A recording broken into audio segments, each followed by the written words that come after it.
कटहल का अचार बनाने वाली अनाथ बहनें। बसंतपुर गांव में अंबिका और कैरी नाम की दो बहनें अपनी मां कस्तूरी के संग रहती थी। उनका जीवन बेहद ही गरीबी में कट रहा था। कस्तूरी के हाथों में अचार बनाने का अच्छा इल्म था। वो आंगन में खड़े कटहल के गाछ से कटहल तोड़कर उनका अचार बनाकर हाट बाजार में बेचा करती थी। बदले में जो पैसे आते उससे केवल गरीबी में उनके घर का चूल्हा जल पाता था। मगर जब से कस्तूरी ने बीमारी का बिछौना पकड़ा, उनके घर की दशा बद से बदतर हो गई थी। अंकिता जीजी, मुझे बहुत जोर की भूख लगी है। कैरी केवल 10 साल की थी और अंबिका 14 की थी। वो सयाने शब्द से अपनी बहन को समझाती बुझाती हुई बोलती है। कैरी, माँ की तबीयत बेहद बिगड़ी है। इस वक्त माँ का खाना जरूरी है। उन्हें दवाई देना है, मगर माँ के खाने के बाद जो खाना बचेगा वो तू खा लेना। अंबिका की बातें बीमार कस्तूरी के कानों में उमड़ने घुमड़ने लगती है। उसकी आंखों से बहते आंसू उसके मुरझाए चेहरे को भिगो रहे थे। तभी गांव में तेज तूफान के साथ आसमान में छाए काले बादल बड़ी गड़गड़ाहट के साथ गरजने बरसने लगते हैं और खिड़की दरवाजों से आ रही जाड़े की पुरवाई बयार कस्तूरी को झकझोर कर रख देती है। उसका चेहरा ठंडा पड़ जाता है और वो बड़ी कपकपाहट के साथ कराहने लगती है। आह माँ, माँ आप ठीक तो है? आपको क्या हो रहा है? बेटी, तेरी माँ की मिट्टी में मिलने का समय आ चला है। वादा कर, मेरे बाद तेरे हाथ कभी भीख मांगने को नहीं उठेंगे। अंबिका के शब्द उसका साथ छोड़ रहे थे। बावजूद इसके वो बच्ची हाथ बढ़ाकर कहती है, हाँ माँ, वादा करती हूँ।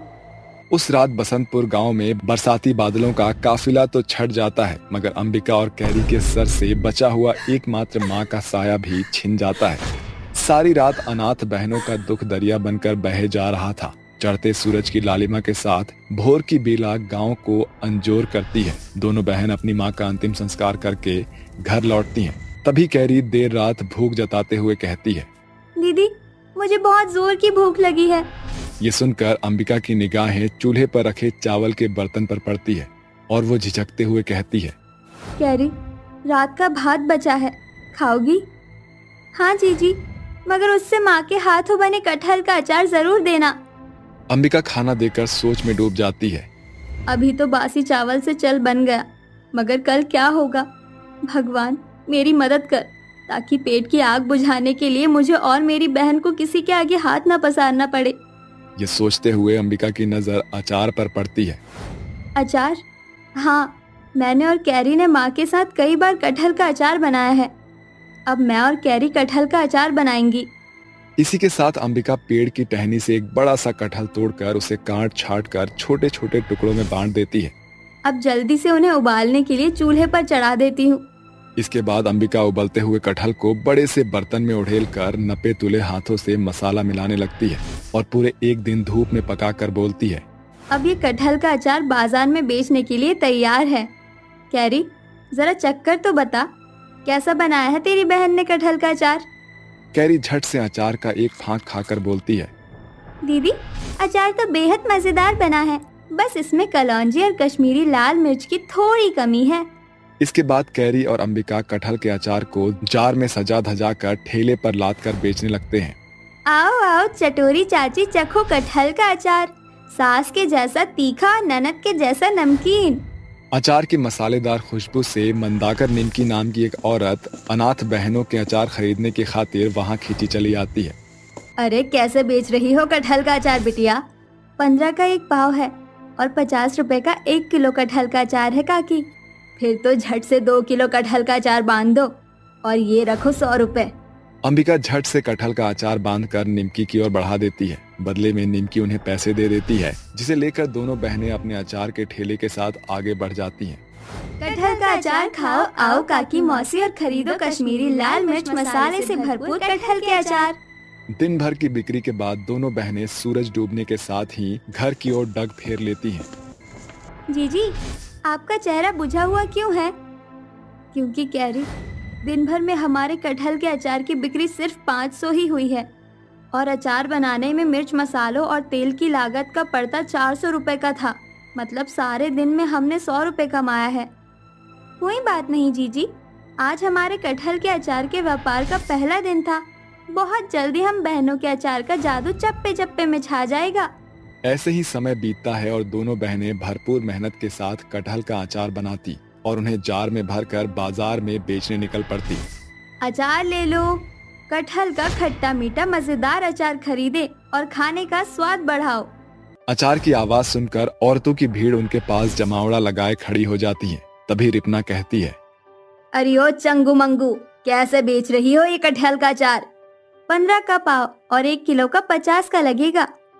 मुझे तो 5 किलो अचार चाहिए, मगर पहले एक भाग चखा तो, ताकि पता चले कि तेरे कटहल का अचार केवल रंगत में ही अच्छा है या स्वाद में भी। कैरी जार से एक अचार रिपना को निकाल कर दे देती है, जिसे चख कर रिपना दोनों बहनों की बड़ाई करते हुए कहती है, बहुत खूब, तुम्हारे कटहल का अचार तो मिश्री के जैसे मुंह में घुल गया, वरना तो कटहल के अचार में रेशे की कमी नहीं होती। झट से 5 किलो बांध दो। जी जरूर काकी, मगर इतने अचार का आप क्या करेंगी? अरे बिटिया, बिना अचार के फाक के तो खाना फीका लगता है। बिना अचार के खाने का निवाला गले से नीचे नहीं उतरता। रिपना अचार खरीद कर उसके पैसे बढ़ा देती है, जिसके बाद बाजार के ग्राहक बारी बारी से अचार खरीदने लगते हैं। कुछ ही देर में कटहल के अचार से भरे जार सफा चट हो जाते हैं और दोनों बहनें घर आ जाती हैं। दीदी, आज तो आप खुश हो ना? हाँ मेरी बहन, आज मैं बहुत बहुत खुश हूँ, क्योंकि आज पूरे 2500 के अचार की बिक्री हुई है, यानी कि दूसरे दिन ही पूरे 2000 का मुनाफा। मगर कल तो हमें और ज्यादा बढ़कर कटहल का अचार बनाना होगा।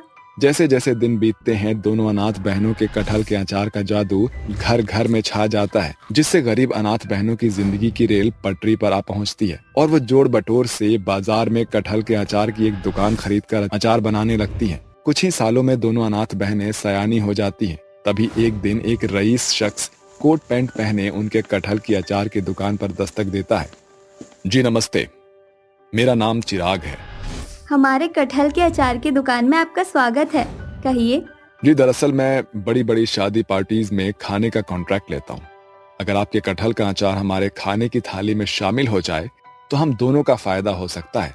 ये तो हम बहनों के खातिर सुनहरा अवसर है, हम आपके साथ काम करेंगे। ठीक है, आपको 2 दिन के अंदर 25 किलो कटहल का अचार बनाना होगा। ये रहे एडवांस। दोनों बहनें बाजार से खूब सारा मसाला मोल लेकर घर आती हैं, जहां वो कई सारे कटहल तोड़कर उन्हें बराबर भागों में काट छांट कर अचार बनाकर उन्हें धूप दिखाकर 2 दिन बाद चिराग को देती हैं। आपके कटहल के अचार ने तो कहर ढा दिया है। जितने भी बारातियों ने आप दोनों बहनों के हाथों से बना अचार खाया, उनके मुंह से अचार का स्वाद छूट ही नहीं रहा था।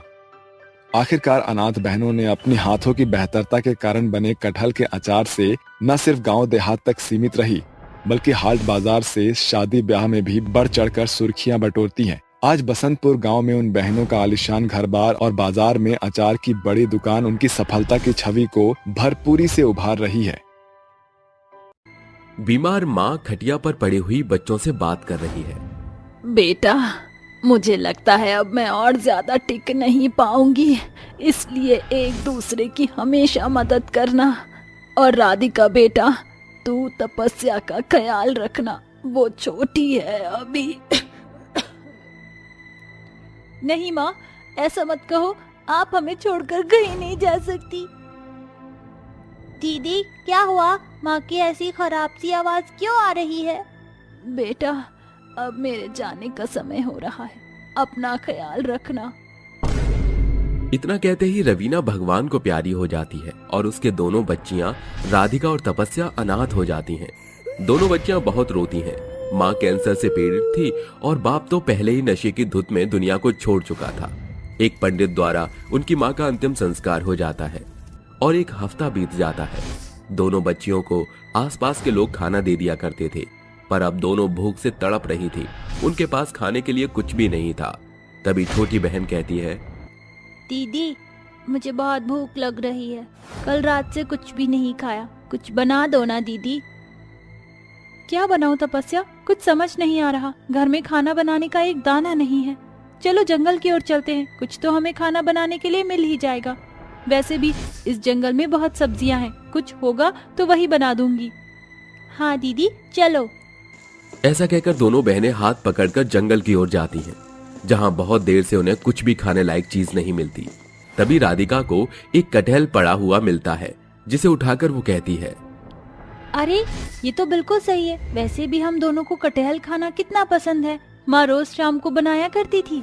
हाँ दीदी, और आपको तो कटहल बनाना आता है, आप बनाओगे ना मेरे लिए? हाँ हाँ बिल्कुल बनाऊंगी। दीदी दीदी बहुत प्यास लग रही है, पहले पानी पिला दो। ठीक है, चल यहाँ पास में ही नदी है, उसमें हम पानी पी लेते हैं। ऐसा कहकर दोनों नदी के पास जाती हैं। तपस्या जाकर पहले तू पानी पी ले। बहन की बात सुनकर तपस्या पानी पी लेती है। तब भी तपस्या आकर कहती है, दीदी मैंने तो पानी पी लिया, अब आप पानी पी लीजिए, ये कटहल मुझे पकड़ा दीजिए। ठीक है।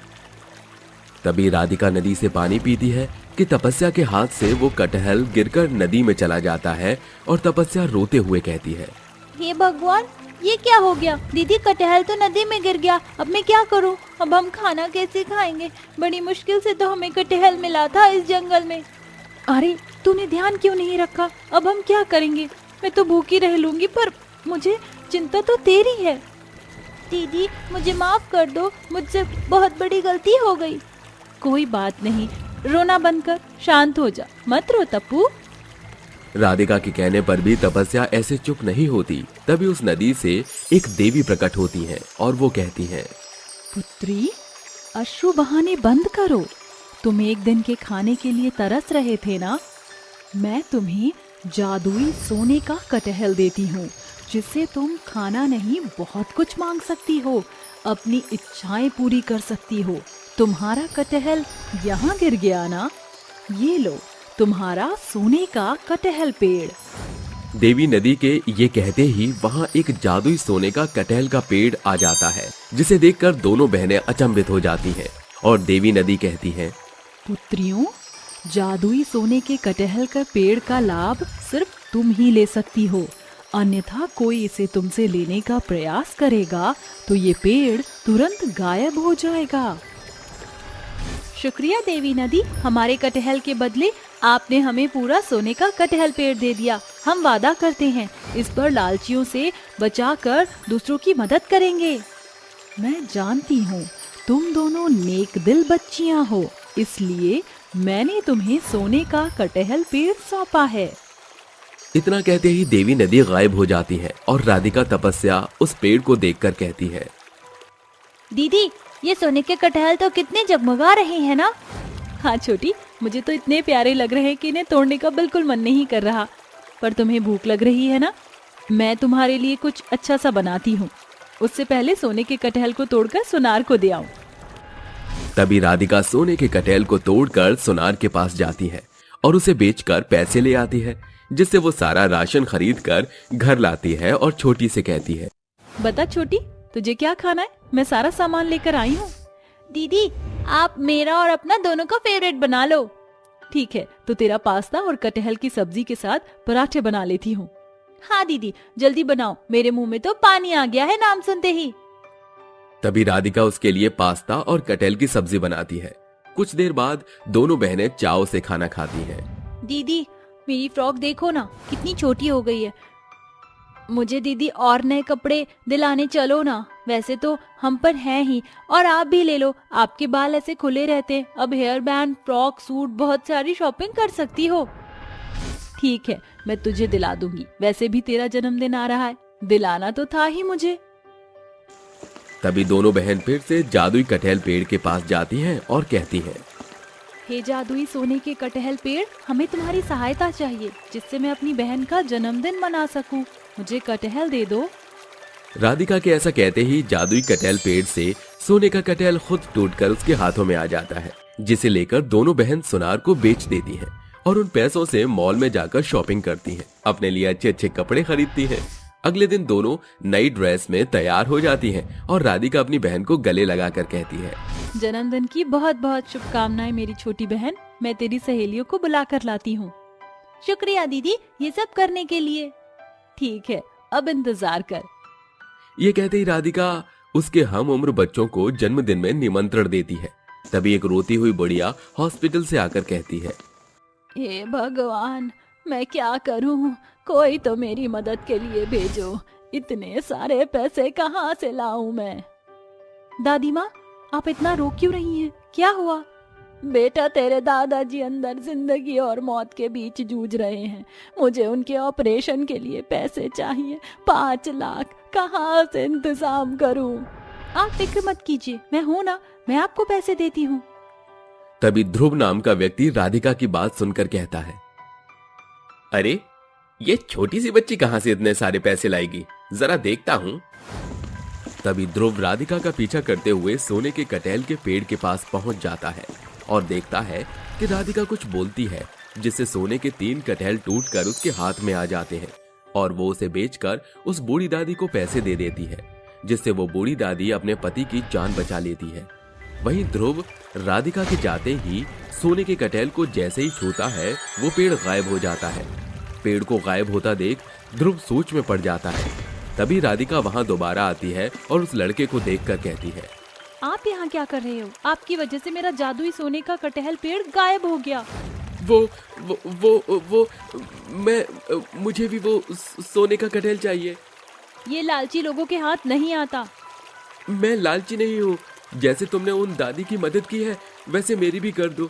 मेरी पत्नी को बहुत बुखार है, पर मेरे पास न दवाई के पैसे हैं न उसे कुछ खिलाने के। मुझे पैसों की जरूरत है। ऐसी बात है तो आप फिक्र मत कीजिए, मैं आपकी मदद करूंगी। बस आप इस बारे में किसी को मत बताइएगा भैया। हे जादुई सोने के कटहल पेड़, मुझे तुम्हारी जरूरत है, मेरे पास आओ। राधिका के ऐसे कहते ही उसके पेड़ वापस आ जाता है और उसके हाथ में खुद ब खुद वो कटहल आ जाता है, जिसे वो ध्रुव को सौंप देती है। फिर वो अपनी पत्नी की दवाई लाकर उसे खाना खिला देता है और घर जाकर राधिका बाकी बच्चों के साथ अपनी बहन का जन्मदिन मनाती है। Happy birthday to you, happy birthday to you. Thank you दीदी। थैंक यू जादुई कटहल, ये सब तुम्हारी वजह से हो रहा है। ऐसे ही वो बहनें जादुई कटहल से बहुत सारे भूखे बेसहारा लोगों की मदद करती हैं, जिससे उन्हें बहुत आशीर्वाद मिलता है और दोनों बहन पढ़ लिख कर बड़ी होकर सरकारी जॉब में लग जाती हैं। तो दोस्तों, हमारी इस कहानी में राधिका की बहन का क्या नाम था, कमेंट करके जरूर बताएं। रात का समय होता है। गांव के सभी लोग अपने घरों में आराम से सो रहे होते हैं। तभी रात के अंधेरे में जंगल से एक चुड़ैल गांव की तरफ आ रही होती है और वो टोकरी में पपीते लेकर बेचने के लिए गांव में निकलती है। अरे गांव आ गया, अब मुझे अपना रूप बदल लेना चाहिए, नहीं तो गांव के लोग मुझे चुड़ैल के रूप में देख लेंगे तो मुझे पहचान लेंगे। ऐसा सोचकर चुड़ैल अपना रूप बदल लेती है, जिसके बाद वो पपीते की टोकरी लेकर गांव में पपीता बेचना शुरू कर देती है। ले लो जी, ले लो पपीते, ताजे ताजे पीले पीले पपीते। आओ भाई साहब, पपीता ले लो। एक बार जो खाओगे तो बार बार मांगोगे। दिखने में तो तुम्हारे पपीते बड़े ताजे और पीले पीले हैं, लेकिन इनका स्वाद कैसा होगा पता नहीं। चलो एक पपीता तो दे ही दो। चुड़ैल उसे अपने ढेर सारे पपीते में से एक पपीता देने लगती है।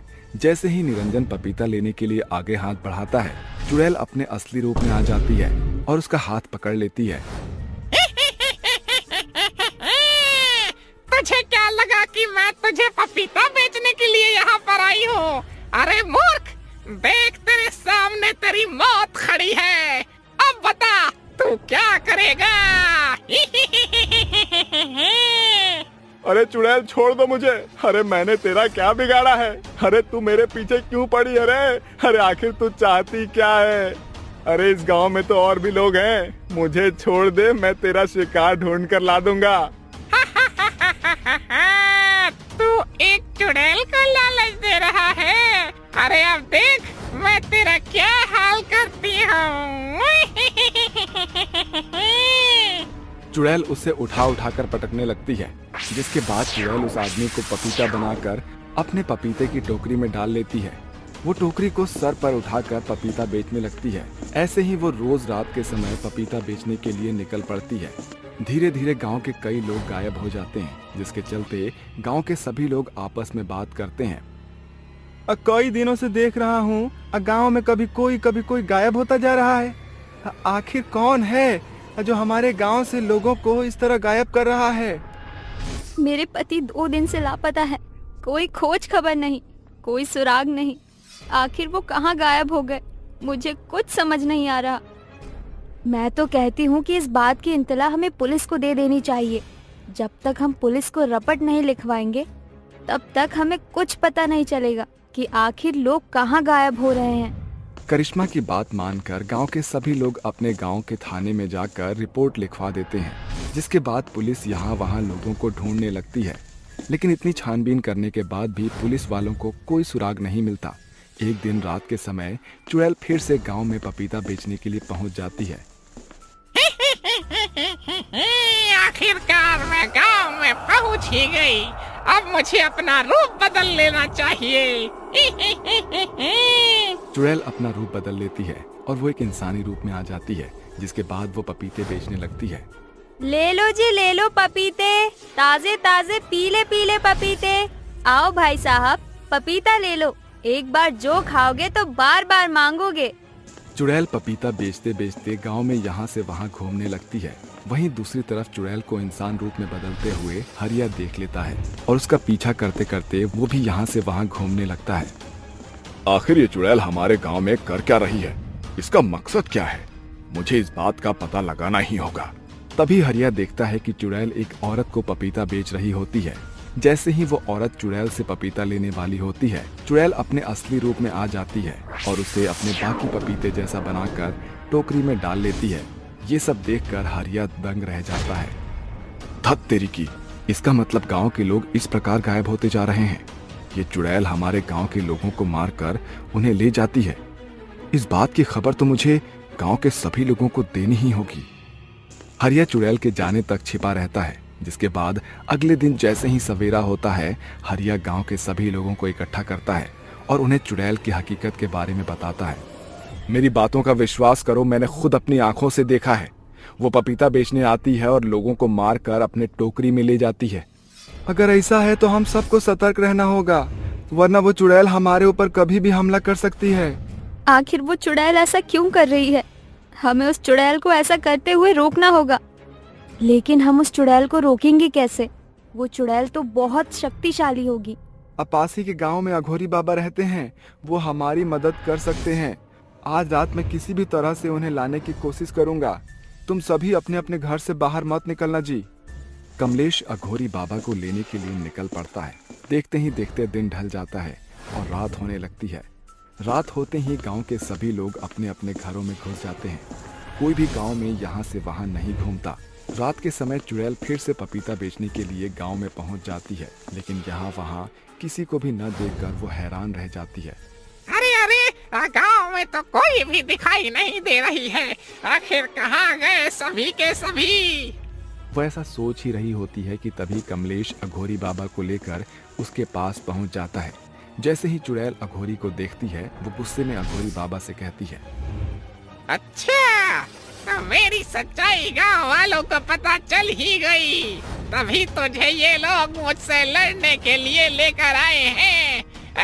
लेकिन तू कान खोल कर सुन ले अघोरी, मैं यहाँ से कहीं नहीं जाऊंगी। मुझे इन गांव वालों से बदला लेना है।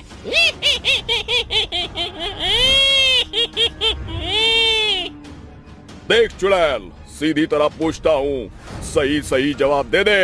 आखिर तू इन गांव वालों को क्यों परेशान कर रही है? आखिर इन्होंने तेरा क्या बिगाड़ा है?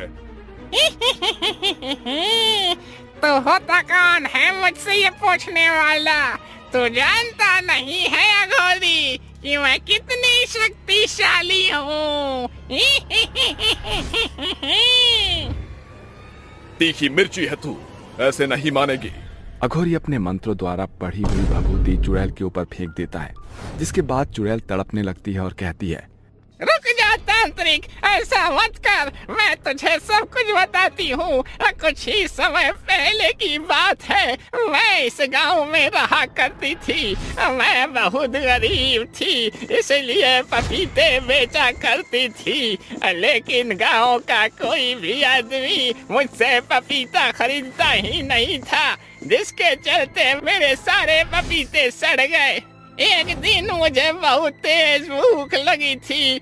मेरे पास कुछ खाने को नहीं था सिवाय सड़े गले पपीते के। मैंने सड़े गले पपीते खा तो लिए, लेकिन उससे मेरी मृत्यु हो गई। लेकिन मरने के बाद मेरी आत्मा को शांति नहीं मिली, जिसके कारण मैंने इस गांव के लोगों से बदला लेने का सोचा। देख चुड़ैल, तेरी मौत का ताल्लुक इस गांव वालों से नहीं है। तू अपने पपीता खाने की वजह से मरी है। ये बेकसूर हैं। इन्हें छोड़ दे और यहाँ से चली जा, वरना ठीक नहीं होगा। नहीं जाऊंगी, कहीं नहीं जाऊंगी। मैं इस गांव के सभी लोगों को मार दूंगी और तू मेरा कुछ नहीं कर पाएगा। अघोरी के कई बार समझाने के बाद भी चुड़ैल उसकी एक नहीं सुनती है, जिसके बाद अघोरी बाबा उसके ऊपर मंत्रों का उपचार करते हैं। जटाटवी गलत ज्वल प्रवाह पावित स्थले गले वलंब लंबिता भुजंग तुंग मालिकाम डमट डमट डमट डमट डमन निनादवट डमर्वयम चकार चंड तांडवम तनोतु नः शिव शिवम तनोतु नः शिव शिवम तनोतु नः शिव शिवम। मंत्रों के उपचार के बाद अघोरी बाबा चुड़ैल के ऊपर पवित्र गंगा जल छिड़क देते हैं, जिसके बाद चुड़ैल वहीं जलकर खाक हो जाती है और गांव वालों को चुड़ैल से हमेशा के लिए मुक्ति मिल जाती है, जिसके बाद से गांव में फिर कभी कोई गायब नहीं होता। अब गांव वाले खुशी खुशी अपना जीवन बिताने लगते। पार्वती के 5 बेटे थे। वह नवा गांव में रहती थी। पति की मृत्यु के बाद पार्वती ने कड़ी मेहनत करके अकेले ही अपने 5 बेटों को पाला पोसा और पढ़ाया लिखाया। उसने अपने 5 बेटों को बेहतर परवरिश दी थी।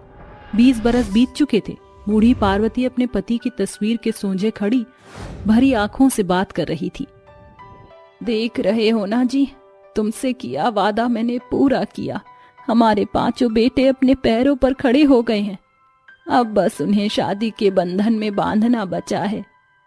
अगले दिन पार्वती अपने 5 बेटों की तस्वीर पंडित जी को दे देती है और पंडित जी उन्हें कुछ लड़कियों की तस्वीर और परिवारों की जानकारी देते हैं और पार्वती रमा के घर पहुंचती है। रामा का घर बहुत ही पुराने ढांचे का था, जो कब ढह जाए कोई खबर नहीं थी। मगर पार्वती की भली बहू की खोज थी, इसलिए वह बिना कुड़कुड़ाए खिली मुस्कान के साथ अंदर आती है। आइए आइए बहन जी, बिराजिए। आपकी ही बाट जो रहे थे। मुझे गरीब की कुटिया में आपका स्वागत है। भाई साहब, इंसानी पत्थरों के घर बार से नहीं बल्कि मन से अमीर होना चाहिए। मैंने बरसों गरीबी में जीवन काटा है। आज गरीबी है तो कल खुशियों के मंजर भी होंगे।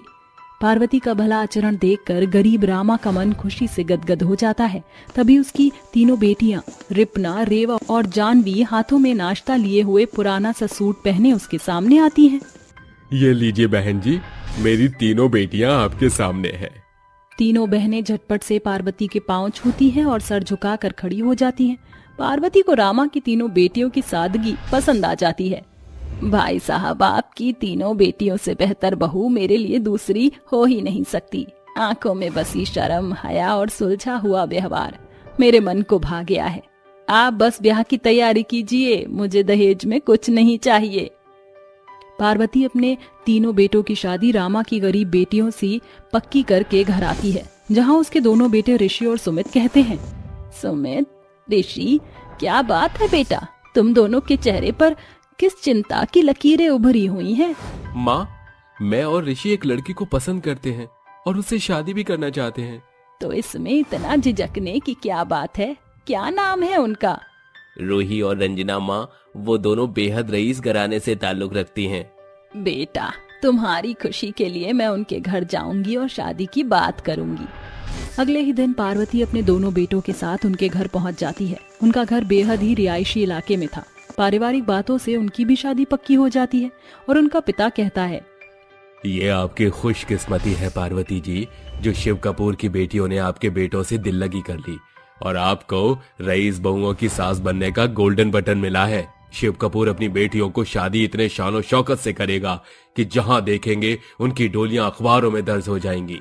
शिव कपूर बातों ही बातों में पार्वती को नीचा दिखाता है। बावजूद इसके पार्वती अपने बेटों की खुशी के लिए बेइज्जती के घूंट भी पी लेती है। समय बीतता है, जहाँ रंजना और रूही के घर में शादी की तैयारी जोरों शोरों से चल रही थी, वहीं रामा के गरीब घर में चूल्हा जलने पर ही आफत छाया हुआ था।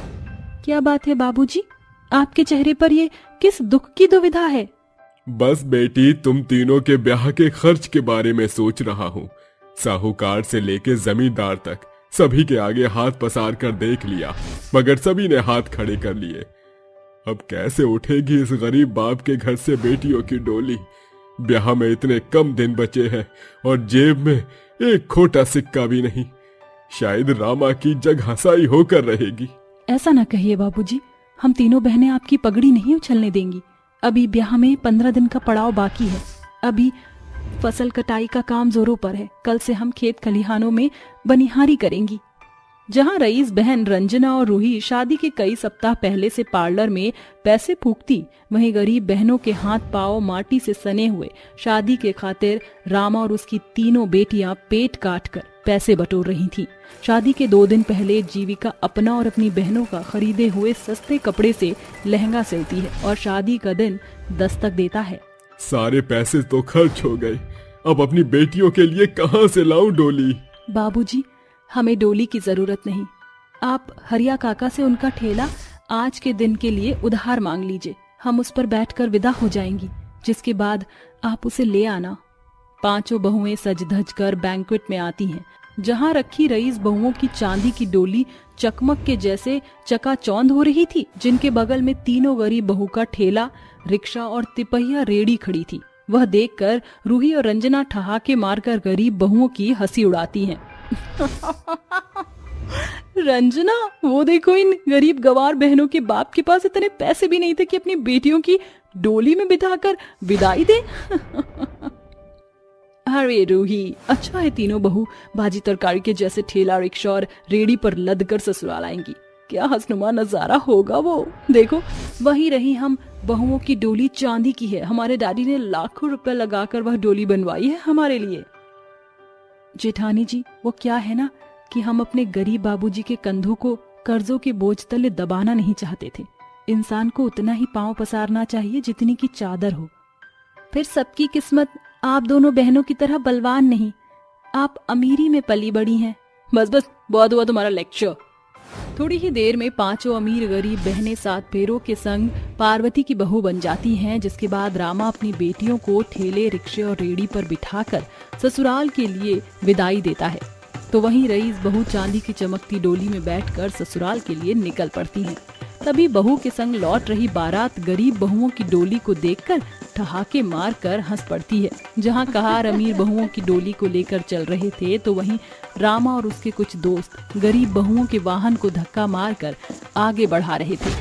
थोड़ी देर बाद रईस बहुएं ससुराल आती हैं और बहुत देरी के बाद गरीब बहुएं ससुराल आती हैं। उन्हें देखकर रंजना तफरीबाजी करते हुए कहती है, शुक्र है कछुए की धीमी गति से ही सही हमारी तीनों गरीब देवरानी ने ससुराल की दहलीज पर दस्तक दे ही दिया।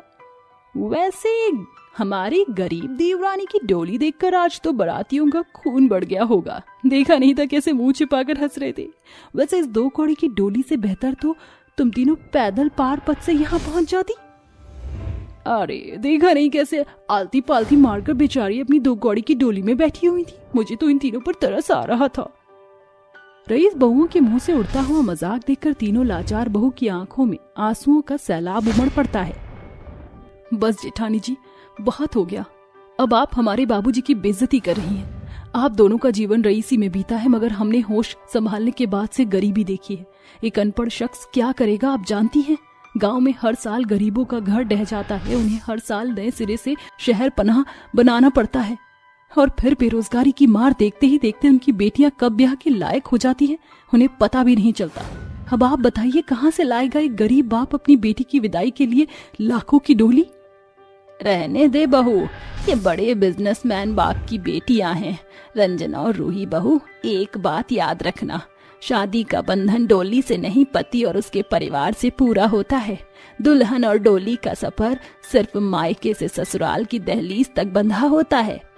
सास बहू के सच्चे शब्द रईस बहू, रूही और रंजना की भटक खोल देते हैं और वह कहती हैं, माँ जी, रेवा रिपना हमें माफ कर दो। अपने रईसी का शो ऑफ करने की होड़ में हमने एक बेटी पिता के संघर्ष को समझा ही नहीं। उस दिन के बाद से रंजना और रूही अपने रईसी और डोली के उस वाकया को फिर कभी नहीं दोहराती हैं। पिताजी, आपकी तबीयत बिल्कुल भी ठीक नहीं है, फिर भी आप सब्जी बेचने जा रहे हैं। बिना जाए गुजारा भी नहीं है बिटिया। अभी इस पिता के कंधे पर जवान बेटी का घर बसाने की भारी जिम्मेदारी है। किशनगंज गांव में रहने वाला माधव अपनी 19 साल की बेटी कंगना के साथ रहता था। माधव सालों से सब्जियां बेचा करता था। आज भी वह बीमार हालतों में सब्जियों से भरा हुआ ठेला लेकर चल देता है। आलू ले, बैंगन ले, पालक ले, मेथी ले, आ जाओ भैया, ले जाओ ताजी हरी सब्जियां, भैया आ जाओ ले जाओ।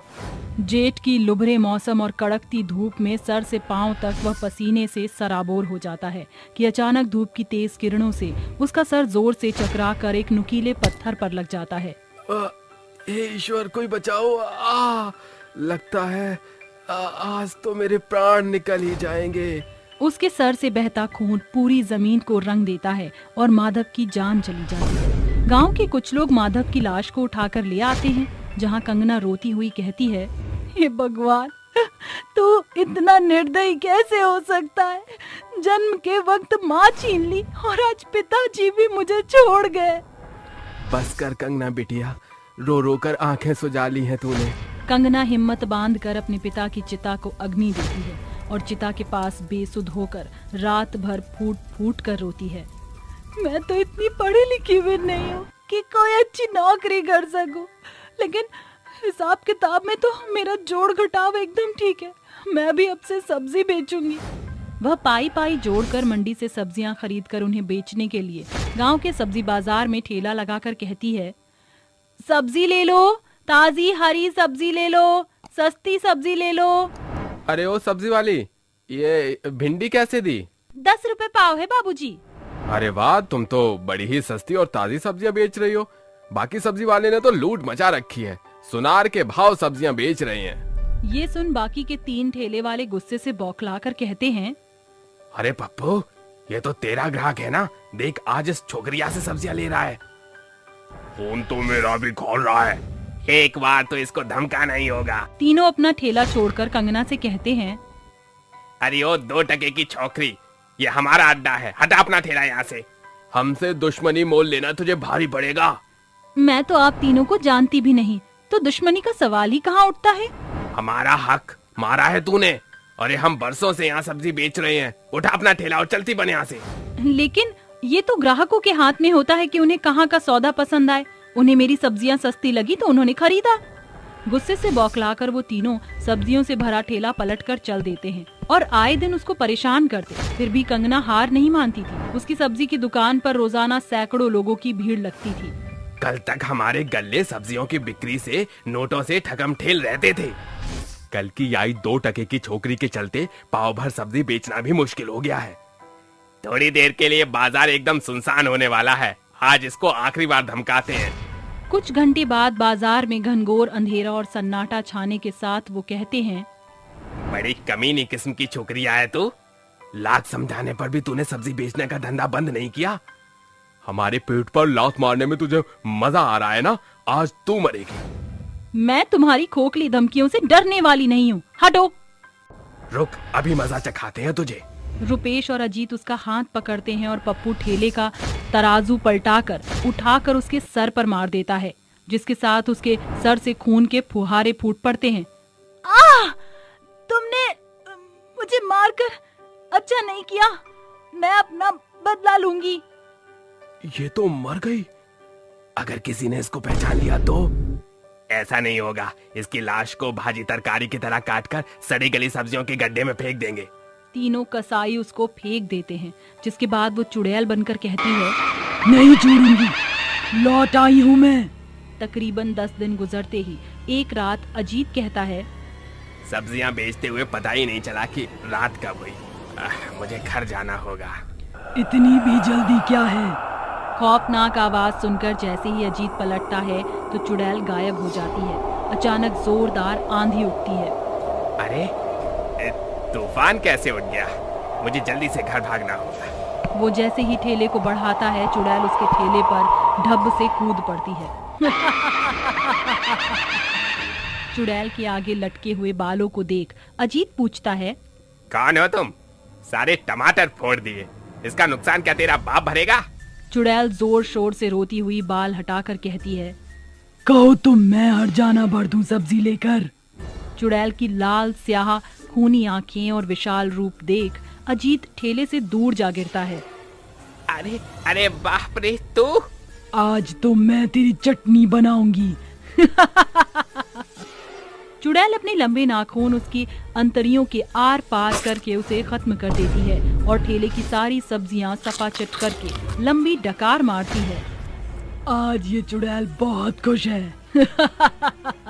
एक तो मौत की नींद सुला दिया एक को, अब बचे 2। तकरीबन कुछ दिन गुजरने के बाद रुपेश और पप्पू बातें करते हुए कहते हैं, अरे अपना अजीत कहाँ लापता है? 2 हफ्ते बीत गए पर न उसका ठेला नजर आ रहा है और न वो। हो सकता है उसके हाथ लॉटरी लग गई हो, इसीलिए सब्जी बेचना छोड़ दिया होगा। 10 बज गए यार, अब कोई भी ग्राहक सब्जी खरीदने तो आने से रहा। चल घर चलते हैं। दोनों अपनी सब्जियों का ठेला बढ़ाते हुए चल पड़ते हैं। तभी चुड़ैल उनके पीछे आवाज लगाती हुई ठेला बढ़ाकर कहती है, सब्जी ले लो, ताजी हरी सब्जी ले लो। सुबह से ना एक आलू बिका है, ना बिका है आधा कांदा। ऐसे आखिर कैसे चलेगा सब्जी बेचने का धंधा? आवाज सुनकर दोनों चुड़ैल की तरफ पलटते हैं कि पप्पू चुड़ैल के पास बढ़कर कहता है, अरे तुम सब्जी वाली हो कि कबाड़ी वाली? ये बिखरी जुल्फें गंदे कपड़े पहनकर सब्जी बेचोगी तो ग्राहक तो क्या फकीर भी नहीं आएगा। पर तुम तो आ गए ना मरने के लिए। चुड़ैल तू फिर लौट आई? अरे रुपेश कुछ कर, वरना ये चुड़ैल मुझे गाजर मूली की तरह काट डालेगी। चुड़ैल पप्पू को काली शक्तियों से बैंगन में बदल कर कहती है, अब देख कैसे मैं तेरा बर्ता बनाती हूँ।